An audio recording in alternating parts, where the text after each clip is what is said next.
Sumala sa tagsulat nga si Mark Link, aduna kunoy tulo ka matang sa mga tighatag na kunoy three kinds of givers. Ang una atong gitawag og grudge givers.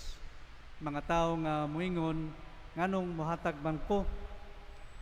Mohatag sila nga nagpanuko o inubanag pagbati sa kasuko. Ang ikaduhang matang sa tighatag or the second kind of giver mao ang duty givers. Mga tao nga moingon kinahanglan kong muhatag. Muhatag sila tungod kay obligado silang muhatag. Muhatag sila tungod sa obligasyon.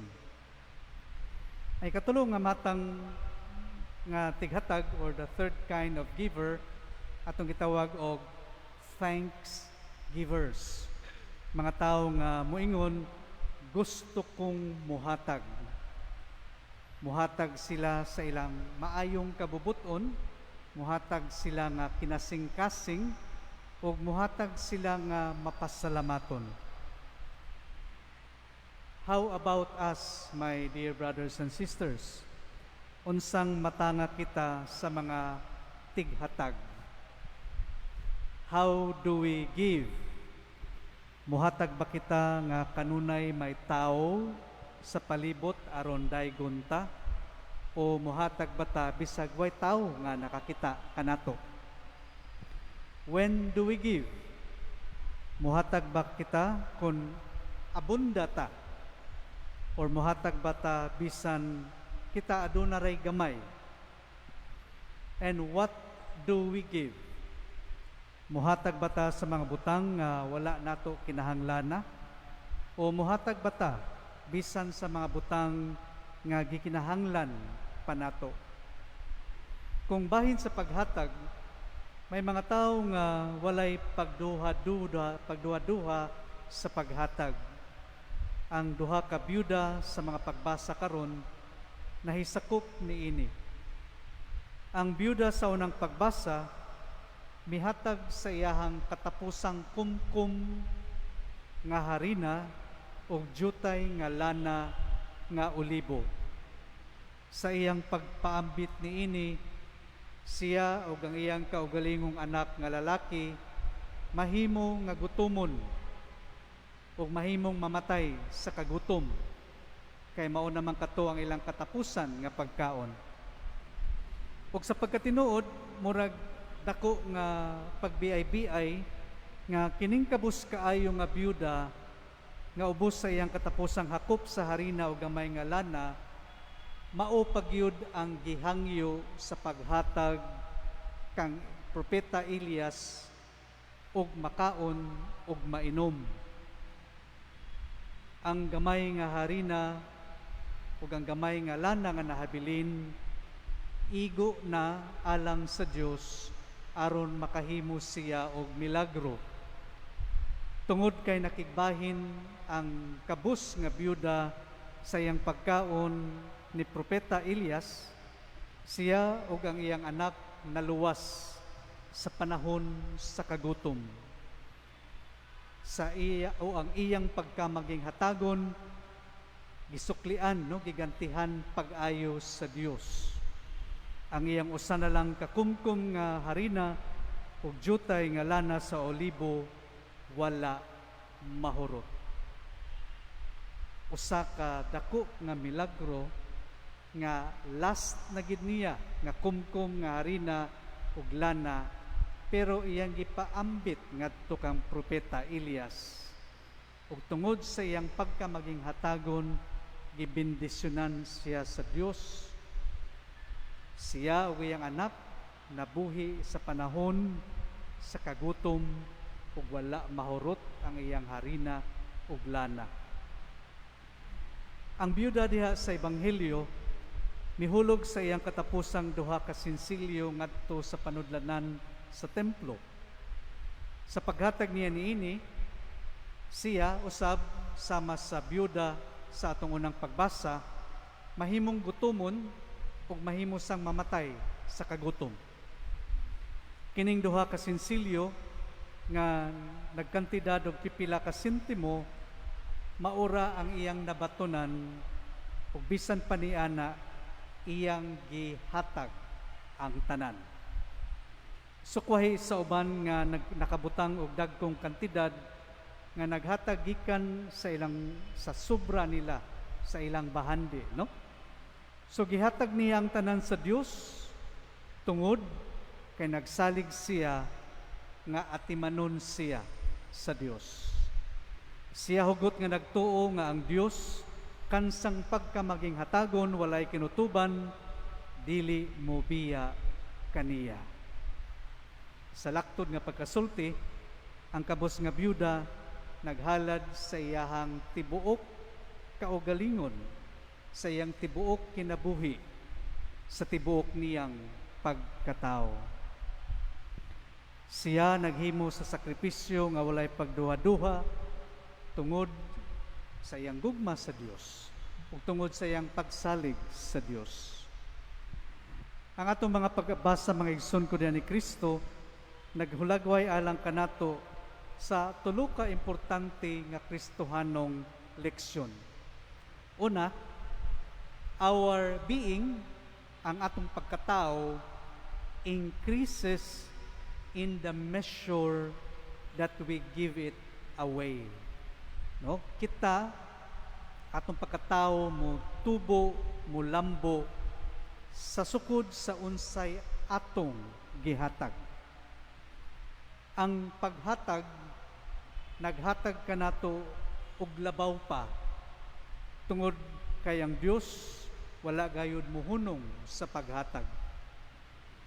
Kita kanunay gidapit o gihagit no sa pagdawat sa grasya sa Ginoo, sa pagpaambit sa grasya sa Ginoo ug pagbalik nga may dugang pa sa mga grasya sa Ginoo. Hangtod nga ang Dios nagpadayon sa paghatag, kita gitawag nga bukas ug mosanong sa iyang mga gasa ug sa iyang grasya. Atong hinumduman ang duha ka byuda nga buhaton ang ilang gibuhat. Ang duha ka byuda walay gihikaw. Sila adunay kasing-kasing sa paghatag sa tanan. Naghatag sila gikan sa ilang kakabos. Sumo natong gitawag nga the more we give, the more we receive. Nami usa ka maestro nga nagpost siya sa iyang FB page nga nagpasalamat sa Ginoo kay katong adlaw naa siya gitabangan. Limited ang iyahang funds, pero iyang gibuhian ang iyahang kwarta. Pagkahapon ni ana, nidaog siya sa among raffle draw first prize, 3,000. Nakaingon siya, Ginoo, ikaw labing dakong Ginoo. Dili ka makalimot sa imong katawhan. Dako ang imong gugma sa imong katawhan. So our being increases in the measure that we give it away. Ikaduha, ang atong paghatag, kinahanglan panghatag gikan sa kasing-kasing. To give from the heart. Kinasing-kasing nga paghatag. Gisultihan ni Jesus ang iyang mga tinun-an nga ang usa ka kabus nga byuda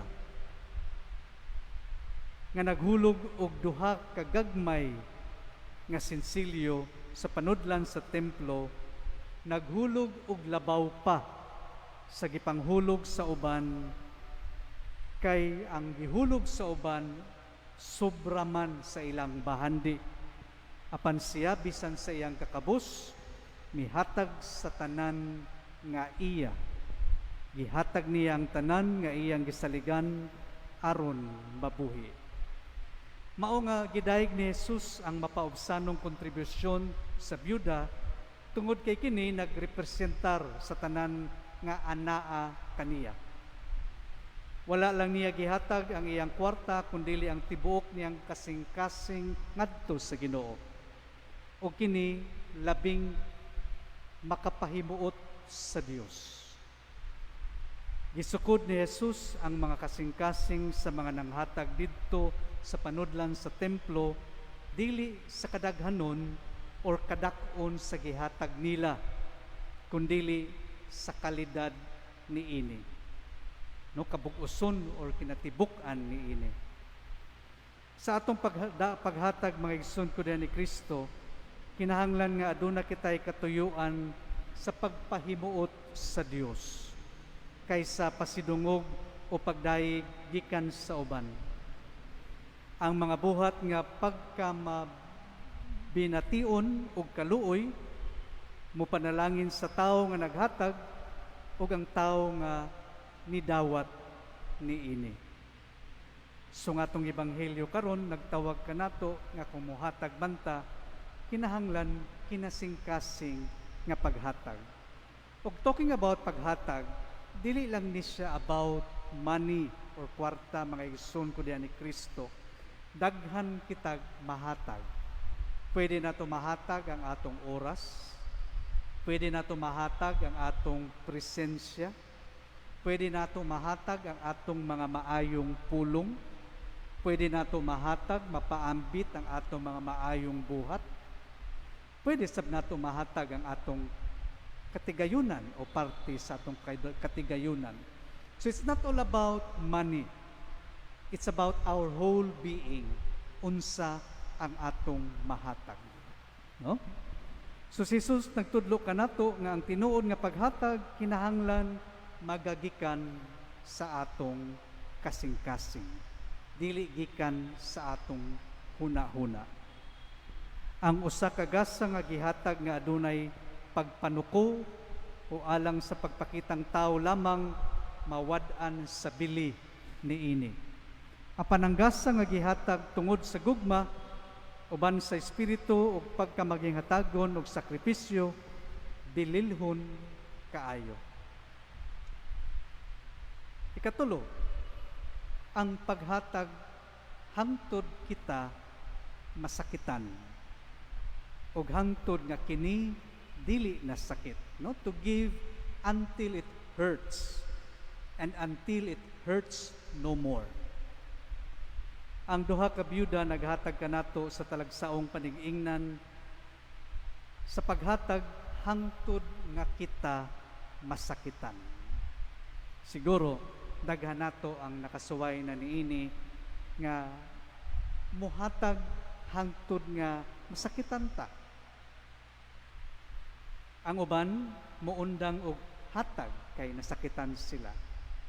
Ang uban mupadayon sa paghatag bisan sila nasakitan na.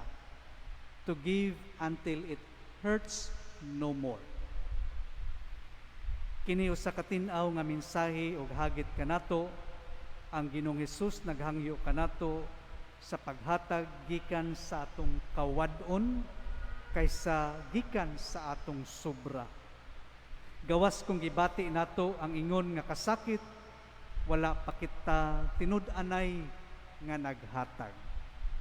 So, kung ang atong paghatag samara sa paghatag sa mga adunahan nga gipunting ni Jesus sa ebanghelyo karong adlaw, kung ang atong pagpaambit maulang ang mga butang o ang atong gipaambit maulamang ang mga butang nga dili na nato kinahanglan o gamiton, o kung ang atong gihatag gamay lang nga bahin o porsyento lang sa unsay naa nato, dili pagayod hingpit ang atong pagka maging hatagon. Ang nindot nga mga sugilanon sa mga byuda sa atong pagbasa aduna usab niini nga mensahe. Kung kita magdugtong sa Dios, nan makahatag kita ug makahatag ug dili gayod mahutdan. Ang Dios gugma, kung ang Dios anaa kanato ug napuno kita sa Dios, puno usab kita sa gugma. Busa, kung muhatag kita nga may paghigugma, gihatag nato ang Dios nga maoy gugma. Ug ang gugma nga atong ihatag dili gayud mahurot, kay dili gayud mahurot ang gugma. Mga igsoon ko diha ni Kristo, magampo kita sa Dios atong Amahan ining santos nga misa, nga makabaton unta kita sa samang kamaging hatagon sa duha ka byuda sa mga pagbasa karong adlaw. Magampo kita nga ang atong paghatag o pagpaambit sa atong oras, sa atong presensya, sa atong mga maayong pulong o buhat, o sa atong kabtangan, kinasing-kasing gayud kini. O dili inihap o walay pagpanuko.